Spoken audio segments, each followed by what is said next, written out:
지난번에 우리가 예수님께서 십자가를 지셔서 못 박히시고 돌아가시고 또 무덤에 이제 들어가시는 장면까지 이야기를 했었습니다. 이 20장에서는 예수님께서 부활하시게 되고요. 그 부활의 현장 가운데 있었던 마리아에 대해서 이야기하고 있습니다. 안식 후 첫날 일찍이 아직 어두울 때에 막달라 마리아가 무덤에 와서 돌이 무덤에서 옮겨진 것을 보고 그랬습니다. 안식 후 첫날, 그러니까 지금의 주일입니다.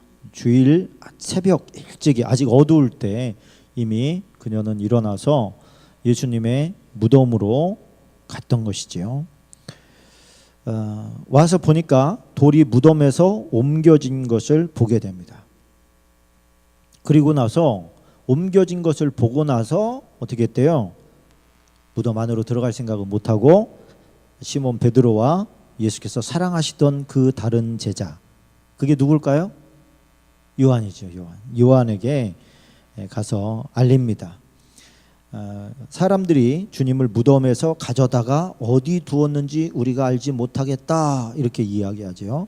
그랬더니 베드로와 다른 제자가 나가서 무덤으로 갈새 둘이 다름질하더니, 이렇게 둘만 갑니다.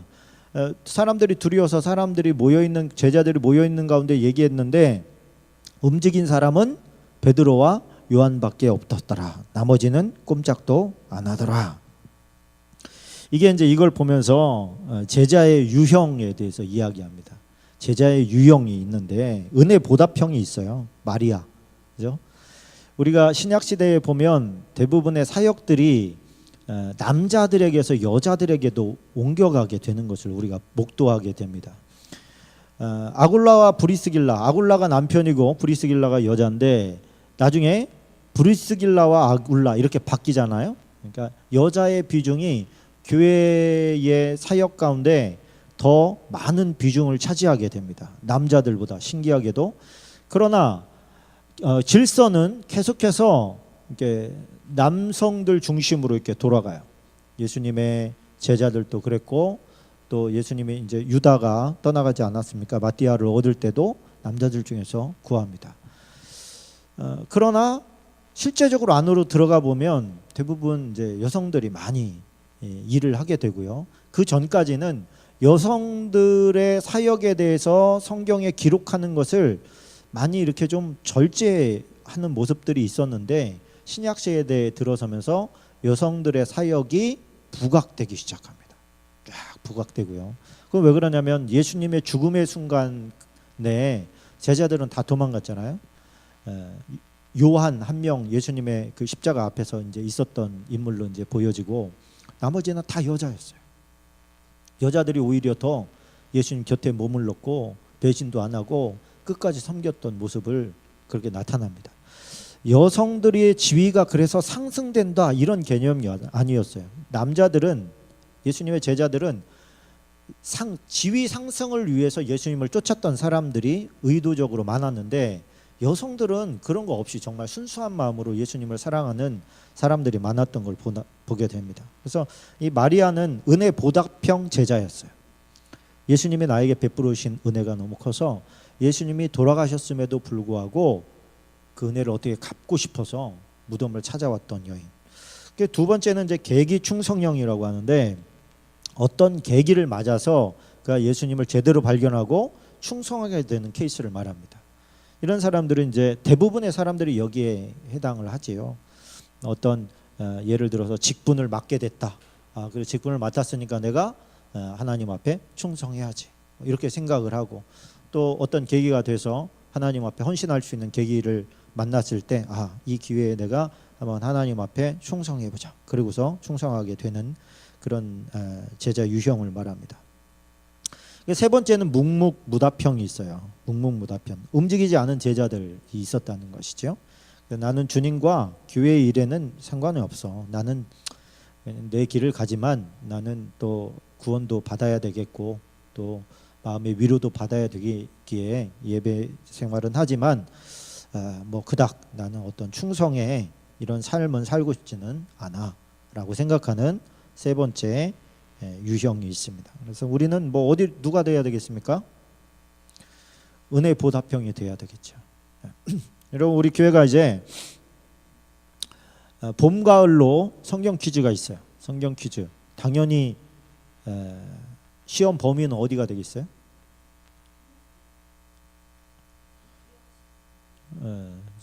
뭐 그 성경 다네, 그죠? 우리 주일 낮에 하는 설교, 그죠? 올 1월 1일부터 시작되는 게 이제 본문이 되는 거예요. 이제 그 범위가 되는 거예요. 그래서 주일 오전과 오후 시간에 했던 본문을 가지고 제가 퀴즈를 만들겠습니다. 상품도 준비하고. 왜 그러겠어요? 열심히 하라고, 알으라고, 공부하라고. 공부하라고. 시험 성적 잘 거두려면 공부 열심히 해야 되는데 한번 잘 하셔서 좋은 성적 거두시기 바랍니다. 이거 나올 가능성도 커. 이거. 자, 요한복음 20장 11절로 22절까지 쫙 이제 나오는 거 보면 마리아가 무덤 밖에 서서 울고 있더니 울면서 구부려 무덤 안을 들여다보니 그렇게 되어 있습니다. 그러니까 제자들 둘이 막 뛰어갔는데 요한이 달리기가 더 빨랐어요. 그래서 요한이 무덤 앞에 딱 왔는데 요한도 무서워서 못 들어갑니다. 못 들어가는데 아무 생각 없는 베드로가 딱 도착하니 헉 대면서 오니까 베드로는 뭐 무섭고 자시고 이런 거 모르거든요, 잘.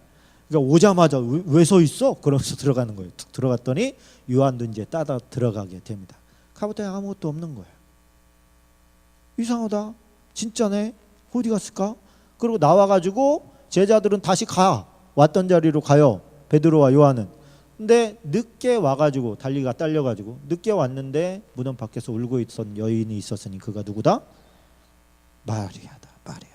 마리아는 무덤 안을 들여다봤습니다. 이제 나중에 봤더니 어라 베드로와 요한이 못 봤는데 못 보고 그냥 갔는데 울면서 안을 들여다봤더니 거기에 누가 있더라? 천사가 있더라. 천사가 두 천사가 흰옷 입은 두 천사가 예수의 시체에 누웠던 곳에 하나는 머리편에 하나는 발편에 앉았더라. 천사들이 이르되 여자여 어찌하여 우느냐 이르되 사람들이 내 주님을 옮겨다가 어디 두었는지 내가 알지 못함이니이다. 자, 참 이 마리아의 이 눈물이 갖고 있는 의미가 참 큽니다. 그죠? 예수님이 이미 돌아가셨어요. 이게 부활을 할 거다 이거 생각한 사람은 아무도 없었습니다. 이미 돌아가신 분에 대해서 그를 어떤 메시아로 인정한다든가 선지자로 인정하는 자는 출교하기로 완전히 공동체에서 열외시키기로 결의된 것을 알면서도 이 마리아는 뭐라고 하냐면 내 주님을 아도나이 내 주님을 어디에다 옮겼는지 모르겠습니다. 신약 시대는 이제 퀴리오스 그런데 예수님이 살아계시든지 죽었든지 자기 주인이라고 하는 것을 고백하는 이 마리아의 진심을 눈물 속에서 우리가 발견을 할 수가 있습니다. 참 눈물 중에서 가장 값진 게 예수님을 생각하면서 흘리는 눈물이 아닐까 그런 생각을 해봅니다. 그래서 예수님 생각하면서 우신 적 많으시죠? 별로 없습니까? 왠지 자기 신세 생각하면 막 눈물이 펄펄 나오는데 예수님이 나를 위해서 돌아가셨다 그러면은 별로 그냥 무덤덤한 것은 왜 그러냐면 예수님 아직 제대로 못 만나서 그래요. 또 예수님을 만났음에도 불구하고 이것이 이제 계속 반복되다 보면 어느 순간에 조금 냉랭해져요. 예수님 십자가 그러면 처음엔 눈물이 펑펑 났는데 시간이 지나면서 왠지 이제 뭐 그렇지 이렇게 평범하게 흘러가는 그런 모습을 우리가 발견할 수 있는데 그것도 정상적인 것은 아니지요. 늘 십자가 생각하면 가슴이 뜨거워져야 되는데 어떤 때 뜨거워집니까? 예수님에 대해서 깊이 묵상할 때. 그 묵상이 매일매일 이어질 때. 주님과의 깊은 교제가 되어질 때 예수님 생각하면 가슴이 뜨거워지는 것이죠. 교회를 신부라고 했고 예수님을 신랑이라고 했습니다. 그러면 신랑과 신부는 부부라는 얘기거든요. 부부는 시간이 가면 갈수록 새롭습니까? 아니면 뻔해집니까?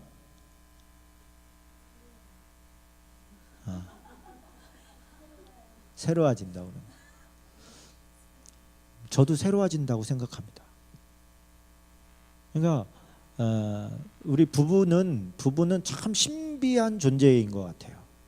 신비한 존재인 것 같아요. 뭐냐면 시간이 갈수록 더 새로워져요. 뻔한 게 아닌 거예요. 이 아내, 사랑하는 아내에 대해서, 남편에 대해서 나는 다 알아. 뭐 같이 산 세월이 얼만데, 이런 게 아니에요. 본인 안에 무엇이 있는지 본인도 잘 모르는데 그것을 옆에서 발견해가고 또 대화를 통해서 새로워진다라고 하는 표현이 더 맞습니다. 그래서 부부관계는 시간이 갈수록 뻔한 관계가 되면 문제가 있는 거예요. 그거는 뻔한 관계가 아니라 날마다 더 새로운 관계로 업그레이드 되어져 가야 됩니다. 성숙하면서. 예수님과 교회의 관계가 그런 것 같아요. 우리가 기본적으로 알고 있는 예수님에 대한 지식은 몇 번만 들으면 뻔한 거예요. 몇 번만 들으면. 뭐 10년 이상 신앙생활 했으면 똑같은 메시지를 몇 번은 반복해서 듣게 돼 있습니다. 그렇다고 해서 예수님께서 뻔한 분이냐 그러면 절대로 안 그렇죠. 그렇죠? 긴밀하면 긴밀할수록, 알면 알수록 더 예수님의 매력에 빠져들게 돼 있어요. 빠져들게 돼 있어요. 네, 카카오 스토리에다가 그 손양원 목사님이 나는 우리들은 예수님에게 중독되어야 되겠습니다. 그 시를 쓰셨잖아요. 그 시를 읽으면서 주님 저도 나도 예수님 앞에 더 중독되기를 원합니다. 예수님 없으면 정말 어떻게 버틸 수 없고 지금보다 훨씬 더 주님께 더 중독됐으면 좋겠습니다. 헤어나지를 못했으면 좋겠습니다. 온통 예수님 생각으로 꽉 찼으면 좋겠는 거예요. 할렐루야. 여러분에게도 그 은혜가 있기를 원합니다. 근데 그 은혜는 말씀을 보면 볼수록 더 가까이 가고 싶어지는 거예요. 예수님께 더 친밀해지고 싶고요.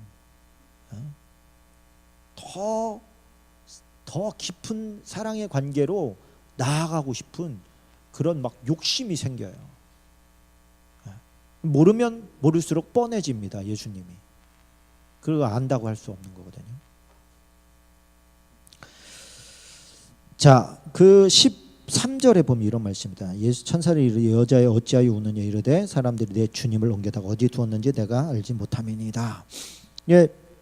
예수님을 자기의 주인으로 사람들 앞에 지금 마리아는 그 천사들이라고 보는 게 아니라 나중에 생각해보니까 천사들이었던 거지 사람이라고 생각하는 거예요. 근데 무덤에 있는 사람은 뻔한 거거든요. 그 누구예요? 통산직이나 아니면 무덤을 지키고 있는 군인들일 가능성이 크잖아요. 그 사람들한테 예수님은 내 주님이신데 그분은 어디다 뒀습니까? 이렇게 묻는 거잖아요. 지금. 그건 뭐냐면 잡힐 각오를 하는 거예요. 그죠? 그런데도 불구하고 지금 예수님이 돌아가셨음에도 불구하고 자기 입으로 자기가 예수님의 제자라고 하는 것을, 예수님을 따르는 사람이라는 것을 눈물로 지금 선포하는 거예요. 그러니까 이게 참 어디에 있든지 우리가 주님을 인정하고 사람들에게 당당히 나는 예수님을 믿는 예수님의 제자입니다 라고 하는 것을 선포해야 될 줄로 믿습니다. 교회 오면 혼나는 사람들은 대부분 제대로 하고 있는 사람들이 혼난대.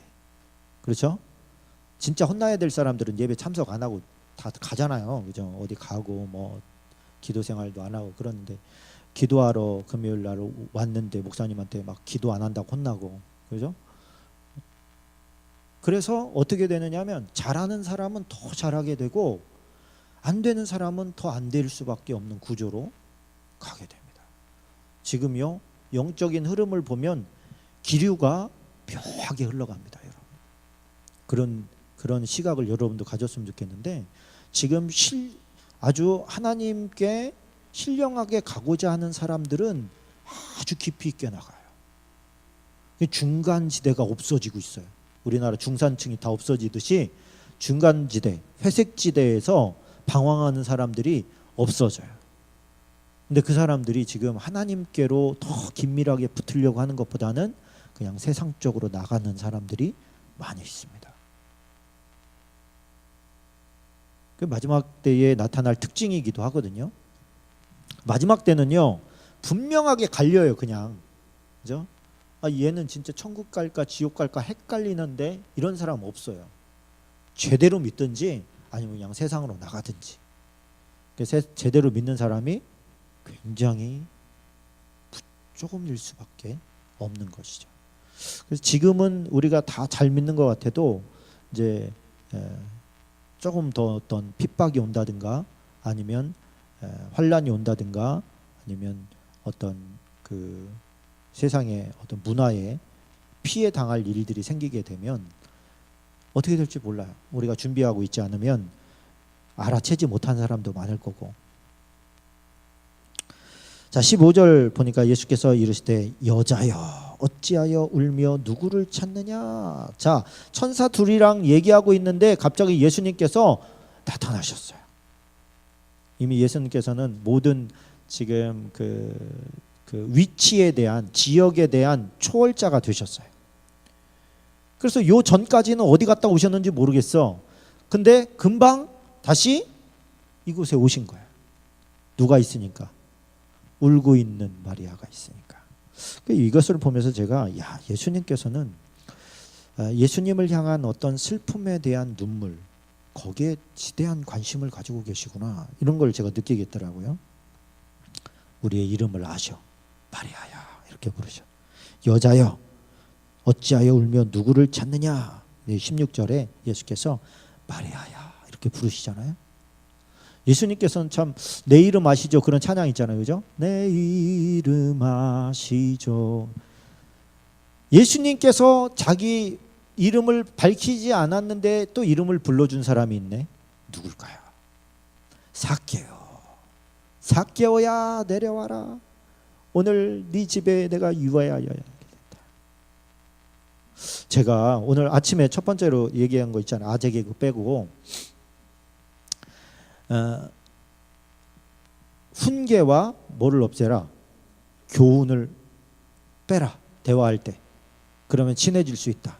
예수님께서 이 땅에 와서 재밌게 지내시더라. 뭐 이런 내용이 없는 것 같은 거예요. 제가 가만히 생각을 해보니까 예수님께서는 교훈과 훈계를 안 하셨나? 근데 제가 가만히 생각을 해보니까요. 예수님께서 그런 말씀 안 하셨더라고. 어디에 가서 안 하셨냐면 삭개오의 집에 가서 안 했어요. 삭개오의 집에 간다고 하니까 삭개오가 막 그 세리들 다 불러 모았거든요. 삭개오는 세리 뭐였어요? 장이었어요. 그러니까 밑에 따까리 세리들을 새끼가 아니고 세리들을 다 불렀거든. 야, 다 와. 우리 집에 누구 오셔? 슈퍼스타가 오신다. 다 불러 모았는데 그때 예수님께서 세워놓고 설교 안 하셨어요. 예수님 뭐 하셨어요? 그냥 즐겁게 식사하시고 노셨어요. 근데 놀라운 변화가 일어나요. 막 세리가 막 자기가 일어나가지고 괜히 아무 말 안 했는데 제가 절반을 다 팔아가지고 구제하고 사기쳐서 뺏은 것들 다 갚겠습니다. 이 집에도 하나님의 구원이 임했다. 할렐루야. 그러니까 이 권위자와 함께 그냥 있다는 것만 해도 변화가 일어나는 거예요. 역사가 일어나요. 그러니까 제가 그거 보면서 계속해서 목사가 이렇게 설교를 굳이 열심히 잘 하려고 할 필요 없겠다 이런 생각이 들어요. 주님이 알아서 손대시면 돼. 할렐루야. 자식도 그런 것 같습니다. 자식도 부모가 어떻게 하면 좀 제대로 키울까 막 이렇게 애쓰는 것보다 그냥 관계 좋게 잘 놀아주면 될 것 같아. 같이 놀고 이야기하고 자꾸만 권면하고 훈계하고 이런 거 하지 마시고. 그러면요 이게 힘들어져. 관계가 친밀감 있게 지내야 좀 뭐랄까 좀 더 좋아지는 것 같아요. 제가 볼 때는 예수님께서 우리한테 오셔가지고 계속 가르치기만 해봐요. 너 그따위로 살면 되냐 안 되냐? 너 왜 기도 생활 안 하냐? 왜 말씀 오늘 몇 장 읽었어? 말씀 암송 좀 해봐. 막 이렇게 하면 우리 예수님 부담스러워가지고 예수님 오시는 게 힘들 거예요. 예수님 조금 거리 이렇게 좀 두시고 가시죠. 그렇게 안 하셔요. 예수님께서. 예수님이 좋아서 하는 게 최고더라. 할렐루야. 그냥 좋아서 하는 게 최고야. 봉사도 그렇고 헌신도 그렇고 초심으로 돌아가서 나 같은 죄인 살리신 주의 은혜 놀라와 나 할 것 없어 작은 섬김 베풉니다. 주님 사랑하는 마음으로 하렵니다. 이 마음으로 자꾸만 돌아가서 해야 본인도 기쁘고 예수님도 행복한 줄로 믿습니다. 17절에 보면 이런 말씀 나와요. 예수께서 이르시되 나를 붙들지 마라. 내가 아직 아버지께로 올라가지 아니하였노라. 너는 내 형제들에게 가서 이르되 내가 내 아버지 곧 너희 아버지 내 하나님 곧 너희 하나님께로 올라간다. 여러분, 예수님께서 부활하신 다음에 이 사실에 대해서 아주 적극적으로 말씀하시면서 예수님이 자신을 낮춰가지고 뭐라고 하냐면 내 형제들에게 가서 그렇게 말해요. 그러니까 우리가 뭐가 안 돼? 예수님의 형제가 되겠어요. 예수님께서 자기를 비워버리셨어. 완전히 그냥 낮고 천한 인간의 몸으로 오신 것도 감사한데 자기를 완전히 비워버리시고 형제라고 불러주셔. 우리한테 자기를 배신하고 떠난 사람들이거든요. 근데 뭐라 그래요? 내 형제들에게 가서. 무슨 자격이 돼가지고 우리가 그런 칭호를 받겠습니까? 100% 하나님의 은혜인 줄로 믿습니다. 아멘. 자, 19절 보십시다. 박스인데 이날 곧 안식 후 첫날 저녁에 제자들이 유대인들을 두려워하여 모인 곳에 문들이 닫았더니 예수께서 오사 가운데 서서 이르시되 너희에게 평강이 있을지어다. 이 말씀을 하시고 손과 옆구리를 보이시니 제자들이 주를 보고 기뻐하더라. 예수께서 또 이르시되 너희에게 평강이 있을지어다. 아버지께서 나를 보내신 것 같이 나도 너희를 보내노라. 이 말씀을 하시고 그들을 향하여 숨을 내쉬며 이르시되 성령을 받으라. 너희가 누구의 죄든지 사하면 사하여질 것이요 누구의 죄든지 그대로 두면 그대로 있으리라 하시니라. 예수님께서 부활하신 후에 첫 번째 해주신 말씀이 뭐래요? 에? 너희에게 평강이 있을지어다. 샬롬이에요. 샬롬. 이 사람들이 뭐 하고 있으니까? 두려워하고 있으니까. 이 여자는 지금 가가지고 병사라고 착각하는 사람 앞에서 내 주님 어디 갔냐 막 이러고 있는데 제자들은요 물을 꽁꽁 걸어 잠그고 잡혀갈까봐 두려워 떨고 있어요. 사람이 권력이 두려울 때가 있지요. 생사 여탈권을 저 사람이 잡고 있다고 생각을 하면 두렵게 됩니다. 내 밥줄을 저 사람이 잡고 있다고 착각을 하게 되면 그 사람을 두려워하게 됐어요. 그래서 그 사람 비유를 자꾸 맞추려고 그래요. 그래 안 그래요? 내 상관이 나의 승진의 문제를 붙잡고 있다고 생각할 때 그 사람에게 꼼짝 못하게 됩니다. 대학에서 학위 받으려고 하다 보니까 교수한테 잘 보이려고 하다 보니까 엄한 짓 많이 하고 살잖아요. 왜? 그 사람이 내 미래를 붙잡고 있다고 생각하기 때문에 그래요. 그 사람이 어떻게 하느냐에 따라서 내 인생이 달라진다고 생각하고 있기 때문에 그것이 비리든 그것이 부정이든 간에 꼼짝 못하고 그냥 네 그러고 할 수밖에 없다라고 생각하는 거예요. 내가 어느 정도 저 사람 내가 원하는 수준에 받으면 학위를 받으면 내가 이 짓 하고 살지 않을 거야. 그렇게 될 것 같습니까? 거기 가면 또 그런 문제가 생깁니다. 하나님 우리가 대체할 수 있는 것은 하나님이 있다는 거예요. 할렐루야. 우리가 뭐가 부족해? 우리가 돈이 없지 가오가 없습니까?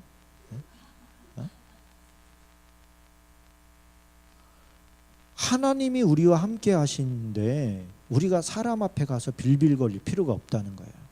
아브라함이 너무 멋있지 않아요? 소돔 왕이 야 사람만 데리고 오고 재산은 너 다 가져라. 네가 뺏어 왔으니까 이거 재산은 너 가져. 나는 백성만 있으면 된다. 그랬더니 아브라함이 뭐라 그럽니까?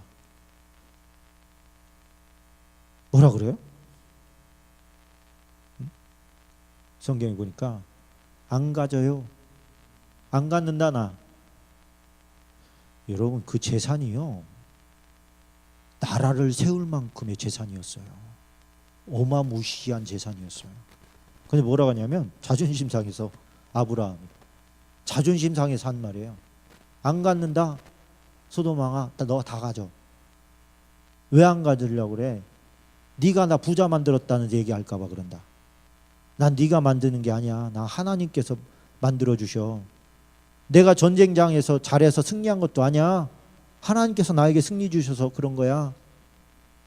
혹시나 이 영광을 네가 나한테 뭐 재산을 줘서 네가 부자가 됐느니 어쨌느니 그런 얘기 할까 봐 나 안 갖는다. 그리고 다 돌려보냈어요. 아, 짱이 아닙니까, 짱? 그죠? 이런 대참이 어디서 나올 거예요? 하나님을 진짜로 믿느냐 가짜로 믿느냐에서 나오는 거 아니겠습니까? 진짜 믿으시기를 축원합니다. 그럼 생명이 하나님께 달려 있는 거예요, 그죠? 물고기 뱃속에 들어가서 위액 속에서 춤을 춰도 하나님께서 죽지 않게 하시면 안 죽어. 온 몸이 다 구더기가 파먹고 있어도요, 욥 같은 경우에 다 파먹어도 하나님께서 생명 지켜주시면 안 죽어요. 사람이 생사 여탈권을 가지고 있다고 생각하니까 사람 앞에 자꾸만 굴복하려고 해요. 요셉이 철들고 나서 어떻게 합니까? 바로 앞에 가지고 막 하나님 자랑하잖아요, 그죠? 하나님께서 알게 하신 겁니다. 하나님께서 중령 가져올 겁니다. 대비하십시오. 하나님 자랑만 하잖아요. 그러다 하나님께서 죽이십니까? 바로가 죽입니까? 야, 너같이 네 하나님께 감동된 사람 못 만났다. 야, 네가 이 땅을 다스려다오. 이러잖아요. 하나님 믿는 사람 비굴해질 때요, 더 짓밟습니다. 더 짓밟아요. 근데 하나님 믿고 당차게 나가면, 야, 제가 믿는 하나님이 혹시 나한테 벌을 내릴지도 몰라. 이런 생각을 갖게 돼요. 어떤 입장으로 사시렵니까, 여러분들? 자, 21장 넘어갑니다. 21장 10절 11절 보니까 예수께서 이르시되 지금 잡은 생선을 좀 가져오라 하시니 시몬 베드로가 올라가서 그물을 육지에 끌어올리니 가득히 찬 물고기가 큰 물고기가 153마리라 이같이 많으나 그물이 어떻게 했다? 찢어지지 아니하였다. 여러분, 이 정도면요, 그물이 찢어져야 정상이다 그거거든요. 그물이 찢어져야 정상인데 찢어지지 않은 것도 기적이라는 얘기예요. 이게 주님의 말씀에 순종해서 얻은 축복의 특징입니다. 하나님이 주시는 축복은요, 안 찢어져요. 안 새나가. 그 세상 온갖 방법들 동원해가지고 돈 끌어 모았던 사람들 있잖아요.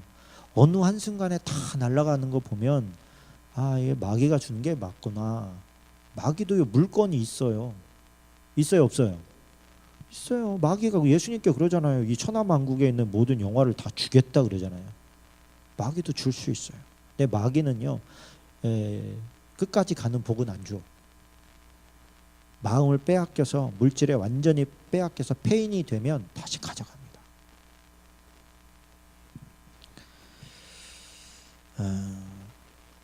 참 그 모나미 사장 생각이 나요. 153 볼펜 있잖아요. 우리 대한민국의 153 볼펜. 그 사람이 그 사장이 스위스에서 그 볼펜 만들려고 비싼 장비를 들여왔어요. 온 재산을 다 투자해서 가져왔는데 홀라당 불타버렸어. 엄청난 투자를 했는데 시작도 하기 전에 불타버렸네. 어떻게 돈은 다 구멍이 났죠. 이 사람이 죽고 싶은 마음이 들었어요. 그래서 새벽기도 나와가지고 하나님 앞에 기도하는데 그날 설교가 이 설교였어요. 목사님의 설교가. 하나님이 주시는 복은 안 찢어집니다. 이 사람이 회개했어요. 아, 내가 사업한다고 하나님 멀리하고 내 멋대로 내 뜻대로 다 하다가 결국에는 이 모양이구나. 그러나 하나님께서 주신 축복은 안 찢어지는 거구나. 안 날아가는 거구나. 그리고 그가 하나님 앞에 마음을 새롭게 하고 작정하고 다시 처음부터 주님의 바탕을 두고 다시 시작합니다. 그래서 그 사람이 아예 다시 기계를 어떻게 은혜로 가져올 수 있게 돼요. 빚더미 위에서 더 큰 빚더미를 얻게 된 거죠. 그러고서 볼펜 이름을 153이라고 줘요. 153마리. 그래가지고 그 볼펜이 지금 뭐 하여튼 아시죠? 하나님께서 주신 복. 이게 왜 그러냐면 그 당시 그물이 뭐라 그랬어요? 예? 그 못이 있잖아요. 못이. 그 삼배. 나이롱 나온 지 얼마 안 됐어요. 그죠? 3배야, 3배.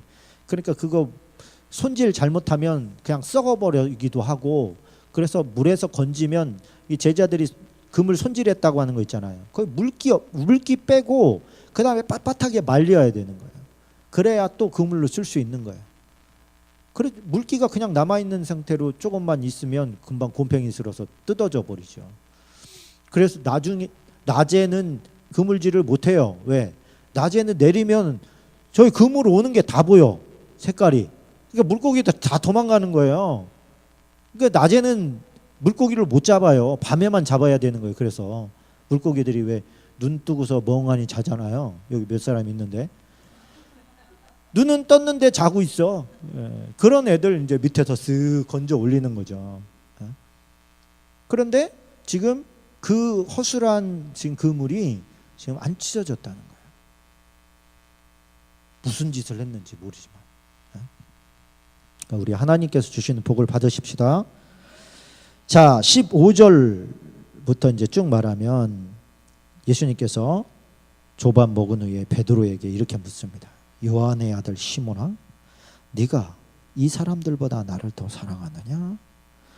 주님 그러하나이다. 내가 주님을 사랑하는 줄 주님께서 아시나이다. 이르시되 내 어린 양을 먹이라. 두 번째 이르시되 요한의 아들 시몬아, 내가 나를 사랑하냐? 이르시되 주님 그러합니다. 내가 주님 사랑하시는 줄 주님께서 아시나이다. 이르시되 내 양을 치라. 세 번째 요한의 아들 시몬아, 내가 나를 사랑하느냐? 주께서 세 번째 내가 나를 사랑하느냐 하심으로 베드로가 근심하여 이르되 주님 모든 것을 아시오매 내가 주님을 사랑하는 줄을 주님께서 아시나이다. 예수께서 이르시되 내 양을 먹이라. 내가 진실로 내게 이르노니 내가 젊어서는 스스로 띠띠고 원하는 곳으로 다녔거니와 늙어서는 내 팔을 벌리리니 남이 내게 띠띠우고 원하지 아니한 곳으로 데려가리라. 여러분,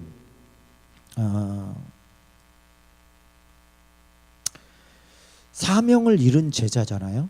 사명을 잃어버렸어요. 지금 베드로가 왜 여기 와 있냐면 나 다시 물고기 잡으러 갈래 그러고 온 거거든요.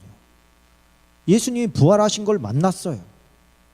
만났는데도 불구하고 예수님 만났는데도 불구하고 뭐를 해야 될지 모르는 거예요. 그러니까 나 그냥 물고기 잡으러 갈란다. 그러고서 갈릴리로 온 거예요.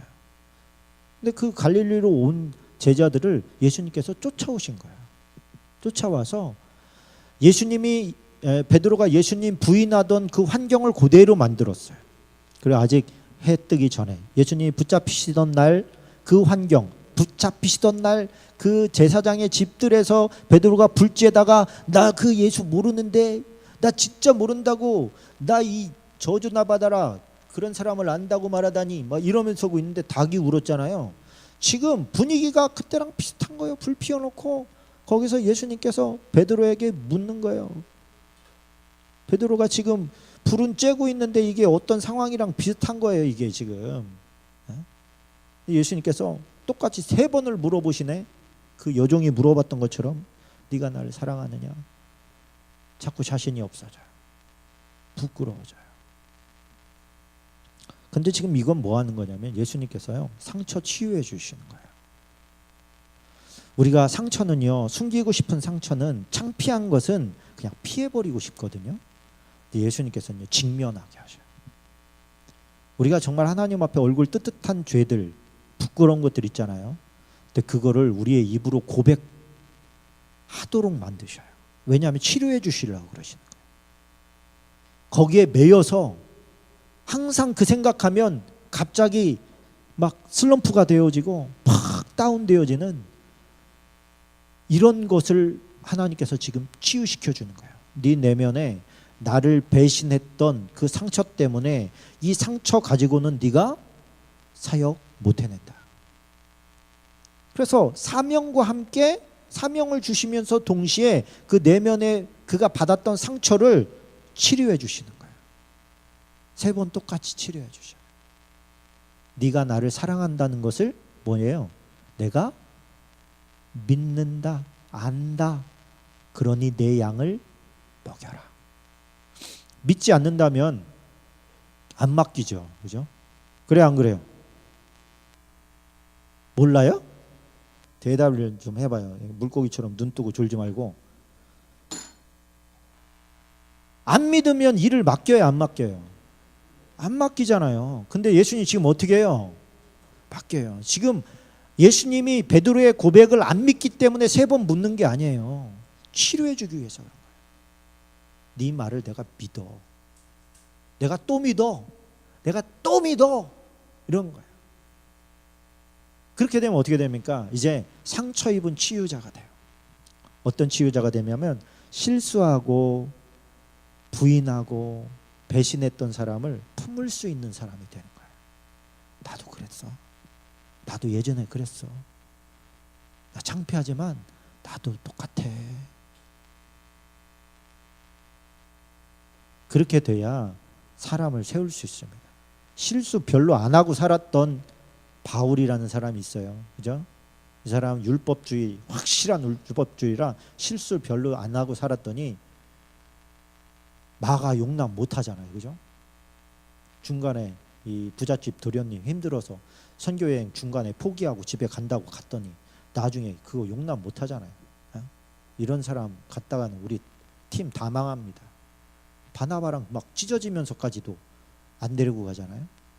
근데 나중에 어떻게 됩니까? 산전수전 다 겪으면서 이제 마가도요 용납할 수 있게 돼요. 그를 데려와라. 나에게 유용한 사람이다. 그래서 데려오고요. 마가는 나중에는 바나바의 밑에 있다가 나중에는 그 베드로의 비서로 또 있게 됩니다. 베드로 비서로 있으면서 같이 또 사역을 하면서 마가복음이 나오게 된 거예요. 그러니까 바울이 생각할 때 처음에는 야 얘가 오히려 선교에 방해가 되는구나 이렇게 생각했었는데 바나바가 끝까지 그를 포기하지 않고 계속 기회를 주고 그리고 또 자기의 그 잘 키운 제자를 더 큰 사역으로 베드로에게 보내죠. 그래서 베드로와 함께 로마로 가서 같이 사역하게 하고 그러면서 이렇게 마가복음까지 기록하게 되는 일이 벌어지는 거예요. 사람은 누구나 실수하고요 잘못합니다. 제가 잘못했어도 여러분들이 용서를 해주세요. 회개했으면. 잘못해놓고 뭐 얼굴 뻔뻔하게 하면은 별 의미가 없지만 잘못했다고 인정하는 사람을 용서하지 못하면 아무 일도 일어나지 않습니다. 그거는 주님 앞에서 자기 자신을 너무 모르는 거예요. 그래서 예수님처럼 똑같이 하면 돼요. 찾아와서 그 문제를 짚어줘야 돼요. 야, 너 예전에 나한테 상처 준 거 있잖아. 그러면 그 얘기 누가 꺼내고 싶어 합니까? 상처 준 사람이나 받은 사람이나. 근데요, 그거 진짜 회개하려면 진짜로 그 문제 풀고 갈고 그 받은 상처 해결하려면 그 문제 짚어야 돼요. 네가 그때 나한테 상처를 줬어. 그때 그게 나한테 굉장히 나한테 아프고 상처가 되더라. 근데 나 그거 용서했어 이제. 그랬냐? 나 진짜 그때 내가 왜 그랬는지 모르겠다. 진짜 용서해줘라. 이렇게 나가야죠 또. 뭐 그런 거 가지고 상처받고 그래. 막 이렇게 되면 2번 쓰레기 되는 거고. 그래서 우리의 인격은 용서를 빌어야 되는 사람도 되어야 되고 또 용서를 해줄 수 있는 사람도 되어야 됩니다. 그게 크리스천이에요. 그러면 그런 용서를 받은 사람이기 때문에 그 다음에 배신 안 하잖아요. 할렐루야. 로마에 막 핍박이 일어났을 때 믿음 약한 크리스천들이 많이 떠났어요. 그러다 보면 나중에는 크리스천들을 핍박을 이제 안 하게 됐어. 그랬더니 떠났던 사람들이 다시 돌아왔어요. 그때 교회에 분쟁이 났어요. 예수님 싫다고 떠난 사람들 받아야 되냐? 두 파로 갈려버렸어요. 교회가 찢어졌어요. 받아야 된다. 받으면 안 된다. 예수님을 떠난 사람들이에요. 핍박받기 싫어서. 근데 어떻게 합니까? 받기로 결의합니다. 받기로 결의했는데 받고 나서 그 다음에 네로가 핍박이 진짜 독한 핍박이 벌어졌을 때 안 떠났습니다. 순교자가 됩니다. 그러니까 우리가 받아들여진다는 것은 그런 받아들임을 이룰 수 있는 공동체는 제가 볼 때 교회밖에 없는 것 같아요. 교회와 가정. 우리의 힘이 아니라 예수님의 힘으로. 그렇게 할 때 더 큰 사람으로 세워져 갈 줄로 믿습니다. 예수님께서 이런 말씀을 하셔요. 베드로가 자기한테는 너 이제 나중에 네가 원하지 않는 곳으로 너를 끌고 다니게 될 거야. 이렇게 이제 예수님 말씀하시니까 괜히 심통이 났어요. 베드로가 옆에 있던 요한 보고 예수님 그럼 이 사람 어떻게 됩니까? 이렇게 물어봤어요. 이 사람 어떻게 되는 겁니까? 그러면 그랬더니 예수님께서 뭐라고 하셔요? 이 사람은 안 죽나요? 그러면 그랬더니 예수님께서 22절에 이렇게 말해요. 21절 보니까 이에 베드로가 그를 보고 예수께 여짜오되 주님 이 사람은 어떻게 되겠사옵나이까? 예수께서 이르시되 내가 올 때까지 그를 머물게 하고자 할지라도 내게 무슨 상관이냐? 너는 나를 따르라. 할렐루야. 제자의 길은 옆 사람하고 비교하면서 가는 게 아니라는 거예요. 옆 사람은 그냥 옆 사람이 어떤 길을 가든 너는 나만 보고 따라오면 돼, 그런 거예요. 굉장히 중요한 메시지죠. 우리는 자꾸 같은 사역의 길을 가면서 교회 생활을 하면서도 자꾸 누구를 떠올려요. 그 사람은 어떻게 하는데, 이 사람은 어떻게 하는데. 어떤 사람은 뭐 본이 되는 거 따라가는 거야 괜찮지만 본이 안 되는 것도 따라가려고 하는 경향이 있거든요. 근데 그런 거 하나님께서는 그런 거 개의치 마라. 네 옆 사람 개의치 마라. 너는 나를 따라와라. 너는 나를 따라와라. 우리 모두 다 주님 따라가는 사람 되시기를 축원합니다. 옆에 있는 저 사람 따라가지 마시고 주님 따라가야 돼요. 그게 제자입니다. 기도하겠습니다.